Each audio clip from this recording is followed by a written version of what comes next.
नमस्कार प्यारे विद्यार्थियों। कोरोना ने सारे विद्यालय बंद करवा रखे हैं, जिसके कारण आपकी कक्षाएं संचालित नहीं हो पा रही हैं और कक्षाएं संचालित नहीं होने के कारण आपकी शिक्षा में व्यवधान उत्पन्न हो रहा है। इस व्यवधान को दूर करने के लिए मैंने टेस्ट सीरीज़ का पुनः शुरुआत की है, क्योंकि इससे पहले भी मैं 11 लेक्चर यूट्यूब में डाल चुका हूं और ये 12वां लेक्चर है। और 12वें लेक्चर के अंदर आज हम पढ़ने जा रहे हैं विद्युत क्षेत्र रेखा क्या है और उसकी विशेषताएं क्या है उसके बारे में।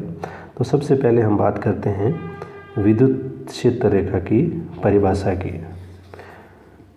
जब एकांक परीक्षण आवेश को विद्युत क्षेत्र में स्वतंत्रता पूर्वक छोड़ दिया जाता है तो वह जिस पथ का अनुसरण करता है उस पथ को विद्युत क्षेत्र रेखा कहते हैं या विद्युत बल रेखा कहते हैं, जिसकी अवधारणा वैज्ञानिक फैराडे ने दी थी।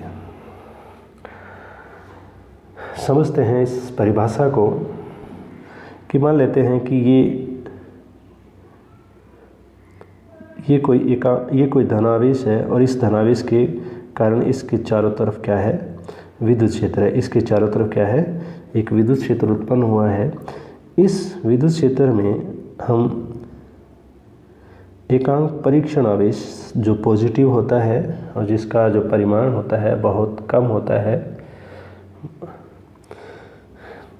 इस कारण से ये क्या करता है, एकांक परीक्षण आवेश इस आवेश के कारण उत्पन्न विद्युत क्षेत्र के प्रभाव में एक निश्चित पथ पर चलना प्रारंभ कर देता है और जिस पथ पर ये चलता है उस पथ को हम क्या कहते हैं, विद्युत क्षेत्र रेखा कहते हैं।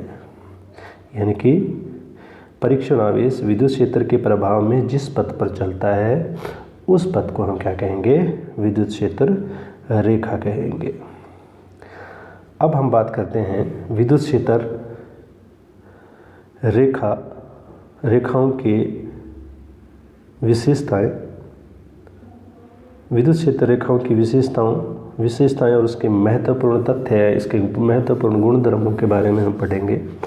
इसमें हमारा पहला जो गुणधर्म है, इस गुणधर्म के अंदर क्या है कि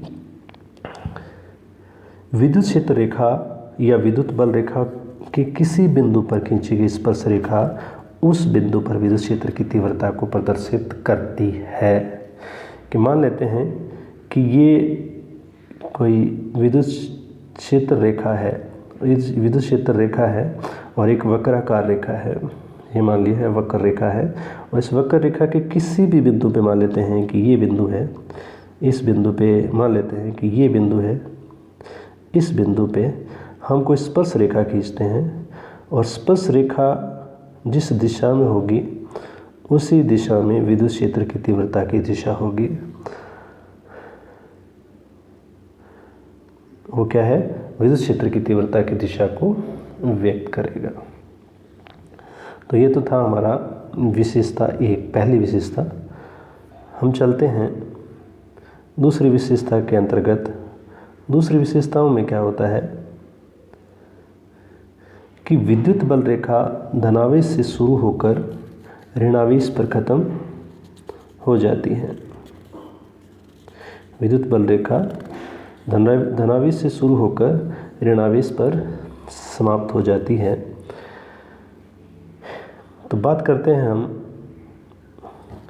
क्षेत्र रेखा धनावेश से ही क्यों शुरू होती है, ऋणावेश से क्यों नहीं शुरू होती।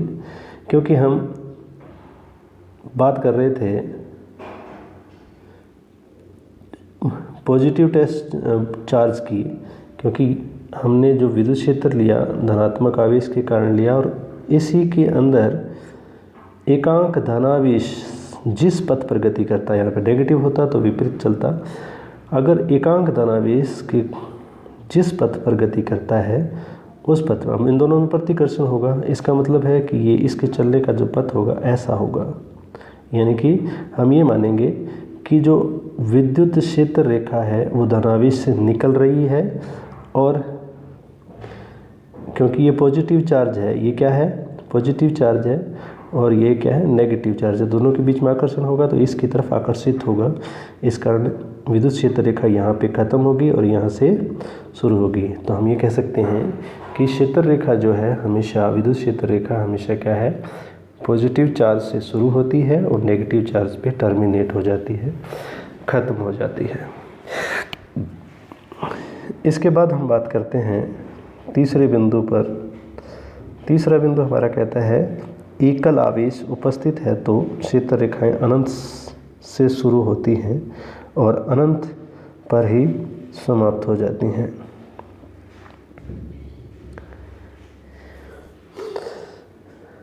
तो इसके कहने का मतलब है कि कोई एक ही आवेश है, एक ही आवेश है और एक ही आवेश है तो मान लेते हैं यहाँ से जो विद्युत क्षेत्र रेखा निकलेगी वो कहाँ तक जाएगी, अपने इसके पास कोई नेगेटिव चार्ज तो है नहीं, तो ये अनंत की तरफ अग्रसर होंगी, अनंत पर पहुँचेंगी। और अगर यहाँ पे नेगेटिव चार्ज होता तो अनंत से शुरू हो रही हैं, यहाँ पे नेगेटिव चार्ज पे ख़त्म होगी। यहाँ क्या है, पॉजिटिव चार्ज से शुरू होगी, अनंत पे ख़त्म होगी, यहाँ अनंत से शुरू होगी और नेगेटिव चार्ज पे ख़त्म हो जाएंगी। ये था हमारा तीसरा गुण। चौथे की बात हम करते हैं। चौथा कहता है कि एक विलगित धनावेश के कारण विद्युत क्षेत्र रेखाएं त्रिज्यतः बाहर की तरफ तथा ऋणात्मक आवेश के कारण क्षेत्र रेखाएं त्रिज्यतः अंदर की तरफ होती हैं। का मतलब हम समझते हैं कि मान लेते हैं कि ये कोई आवेश है और ये आवेश का एक केंद्र है। अब यहाँ से विद्युत क्षेत्र रेखा निकलेगी, ये जो क्षेत्र रेखा निकलेगी वो हमेशा 90 डिग्री के एंगल पे निकलेगी, लंबवत उत्सर्जित होंगी। तो आवेश के पृष्ठ से हमेशा 90 डिग्री के कोण पे उत्सर्जित होंगी। त्रिज्यतः निकलेगी मतलब त्रिज्या की दिशा में बाहर उत्सर्जित होंगी, एकदम लंबवत। ये जो इसकी परिधि पर बिंदु है, इस परिधि पर बिंदु पर खींची गई स्पर्श रेखा के लंबवत उत्सर्जित होगी क्षेत्र रेखाएं। ये तो किसकी बात कर रहा है, पॉजिटिव चार्ज। पॉजिटिव चार्ज से निकलेंगी तो 90 डिग्री के एंगल पे निकलेंगी पृष्ठ से, और नेगेटिव चार्ज पे ख़त्म होगी तो भी ठीक उसी तरीके से ख़त्म होगी, त्रिज्यतः। तो ये हमारा था बिंदु 4। बात करते हैं 5 की। दो विद्युत क्षेत्र रेखाएं कभी एक दूसरे को नहीं काटती हैं, क्योंकि यदि एक दूसरे के को काटे तो कटान बिंदु पर दोनों वक्रों पर खींची गई स्पर्श रेखाएं दो परिणामी विद्युत क्षेत्रों को व्यक्त करेगी, जो कि वास्तविकता में संभव नहीं है। इसको समझते हैं हम कि मान लेते हैं इसने कहा है कि दो क्षेत्र रेखा एक दूसरे को काटती नहीं है, लेकिन हम ये मान लेते हैं कि एक क्षेत्र रेखा ये है और दूसरी क्षेत्र रेखा ये है। इस दोनों क्षेत्र रेखाओं ने एक दूसरे को इस बिंदु पे काट दिया। इस कटान बिंदु पर विद्युत क्षेत्र की तीव्रता की दिशाएं दो हो जाएंगी, एक तो इस दिशा में और दूसरी इस दिशा में। तो एक ही बिंदु पर विद्युत क्षेत्र की दो दिशाएं संभव नहीं हैं, ऐसा हो नहीं सकता। और ऐसा नहीं हो सकता इसका मतलब है कि एक दूसरे को काटे नहीं। अतः ये कहा जा सकता है कि दो क्षेत्र रेखाएं एक दूसरे को कभी काटती नहीं हैं। ये था बिंदु नंबर 5। हम बिंदु नंबर 6 की तरफ चलते हैं। 6 में कहता है विद्युत बल रेखाएं खुले वक्र के रूप में होती हैं, क्योंकि ये रेखाएं धनावेश से शुरू होती हैं तथा ऋणावेश पे समाप्त हो जाती हैं। इसकी हम बात करते हैं, क्योंकि हम ये लेके चले थे कि जो क्षेत्र रेखा है वो धनावेश से शुरू होती है, धनावेश से शुरू होती है, जबकि ऋणावेश पे जाके ख़त्म हो जाती है, ऋणावेश पे ख़त्म हो जाती है। अगर ऐसा हो जाता कि ऋणावेश से शुरू होके वापस धनावेश पे आ जाती तो ये हो जाता एक बंद वक्र, जबकि ऐसा नहीं है, ऐसा नहीं है। ऐसा नहीं होने के कारण हम इसको क्या कहेंगे, तो विद्युत क्षेत्र रेखाएं हमेशा एक खुला वक्र होती है, बंद वक्र नहीं होती है, बंद वक्र नहीं हो सकती, क्योंकि क्षेत्र रेखाएं हमेशा धनावेश से शुरू होती हैं और ऋणावेश पर ख़त्म होती हैं। अब बिंदु नंबर 8 की बात करते हैं। बिंदु नंबर 8 में किसी स्थान पर विद्युत क्षेत्र के लंबवत रखे एकांक क्षेत्रफल से गुजरने वाली बल रेखाओं की संख्या उस स्थान पे विद्युत क्षेत्र की तीव्रता के समानुपाती होती है, अर्थात क्षेत्र रेखाएं जितनी पास पास होगी क्षेत्र उतना ही प्रबल होगा और क्षेत्र रेखाएं जितनी ही दूर दूर होंगी उतना ही क्षेत्र दुर्बल होगा।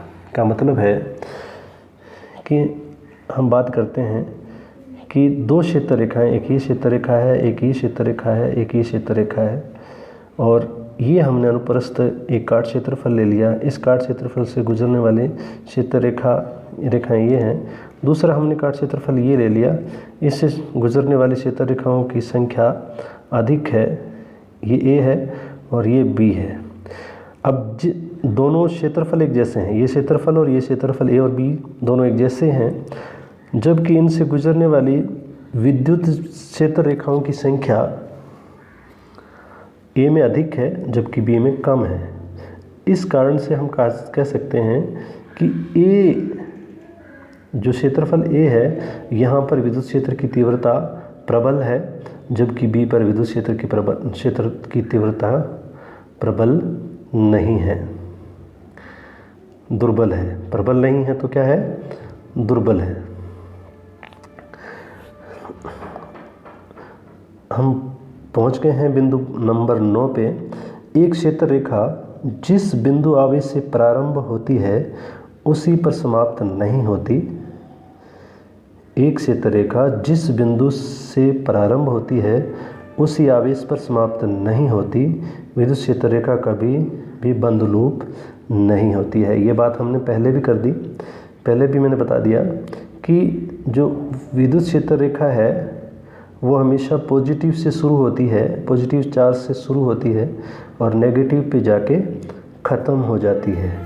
यदि ऐसा होता कि नेगेटिव से शुरू होके वापस पॉजिटिव पे आ जाती तो हम कहते हैं कि बंद लूप होती है। अब ऐसा नहीं होता है क्योंकि क्षेत्र रेखा हमेशा पॉजिटिव चार्ज से निकलती है और नेगेटिव चार्ज पे ख़त्म होती है। इस कारण से हम कह सकते हैं कि जो क्षेत्र रेखा होती है वो खुला लूप होती है, बंद लूप नहीं होती है। टॉपिक इसी में हमारा 10 नंबर, विद्युत क्षेत्र रेखाएं लंबाई की दिशा में सिकुड़ने का प्रयास करती है, अतः कह सकते हैं कि विपरीत आवेशों में आकर्षण उत्पन्न होता है। ये बात समझते हैं हम। इस बात के में क्या कह रहा है कि मान लेते हैं कि ये पॉजिटिव चार्ज है और इधर एक नेगेटिव चार्ज है। ये एक क्षेत्र रेखा है और दूसरी क्षेत्र रेखा है ये क्षेत्र रेखा क्या करेगी, ये विद्युत क्षेत्र रेखा कहेगी कि मैं इस जगह पे आऊँ। अब ये क्षेत्र रेखा इस जगह पे आने का प्रयास करेगी, अपने आप को सिकोड़ने का प्रयास करेगी, कम करने का प्रयास करेगी। इस कारण, इसी प्रभाव के कारण इन दोनों के मध्य क्या हो जाता है, आकर्षण उत्पन्न हो जाता है। इसी कारण हम कहते हैं कि विपरीत आवेशों के मध्य क्या होता है, आकर्षण उत्पन्न होता है। किस कारण से उत्पन्न होता है, विद्युत क्षेत्र रेखाओं के कारण उत्पन्न होता है। और इसी के विपरीत हम एक और उदाहरण लेते हैं कि मान लेते हैं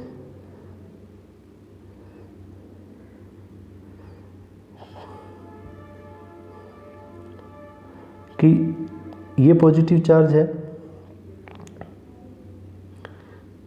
ये पॉजिटिव चार्ज है, हमने यहाँ रख दिया, और इधर ये नेगेटिव चार्ज है। इधर से ये जो क्षेत्र रेखा निकलेगी ये 90 डिग्री पे है, इधर ये भी इधर आएगी वो भी 90 पर। ये अपने आप को सिकोड़ने का प्रयास करेगी, इस कारण से क्या होगा, इन दोनों के बीच में आकर्षण होगा और एक दूसरे की तरफ आकर्षित होगी। अब चलते हैं टॉपिक नंबर 10 में, विशेषता नंबर 10 खत्म हो गया, 11 नंबर में आ गए हैं। विद्युत क्षेत्र रेखाएं समविभव पृष्ठ के हमेशा लंबवत होती हैं। समविभव पृष्ठ वे पृष्ठ होते हैं जिस पर विद्युत विभव का मान समान होता है। का मतलब कि मान लेते हैं कि ये कोई धनावेश है और इस धनावेश के चारों तरफ एक ऐसा पृष्ठ होगा जिस पृष्ठ पर रखे एकांक परीक्षण आवेश पर समान बल आरोपित होगा। अब समान बल आरोपित होगा तो इसका मतलब है कि वहाँ पे समान विभव है, और समान विभव है तो इसको क्या बोलते हैं, समविभव पृष्ठ। ऐसा पृष्ठ जिस पर विभव का मान समान रहता है उसे समविभव पृष्ठ कहते हैं। और समविभव पृष्ठ पर से गुजरने वाले, अब देखो ये समविभव पृष्ठ बन गया, इस पृष्ठ से यहाँ से निकल रही है 90 डिग्री पे, यहाँ से तो 90 डिग्री पे निकल रही है, तो यहाँ पे भी 90 डिग्री से निकलेगी। समविभव पृष्ठ से भी 90 डिग्री पे निकलेगी। तो आज का ये टॉपिक बताना कितना समझ में आया, कितना नहीं। धन्यवाद।